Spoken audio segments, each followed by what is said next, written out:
then we'll mix it again. Yan, luto na siya.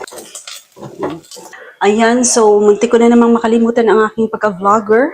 Anyway, nakagawa na tayo ng watermelon juice. Ngayon naman gumagawa ako ng, ayan, orange juice para sa aking asawa. Ito na ang ating dinner, guys. Ito, kumain na kanina yung asawa ko. Sabi niya, he don't want anymore.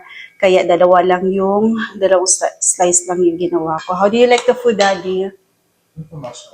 Oh, thank you. Ayan. So, si Rachel, she's coming na. Napagod ako, guys. Ay, naku, grabe.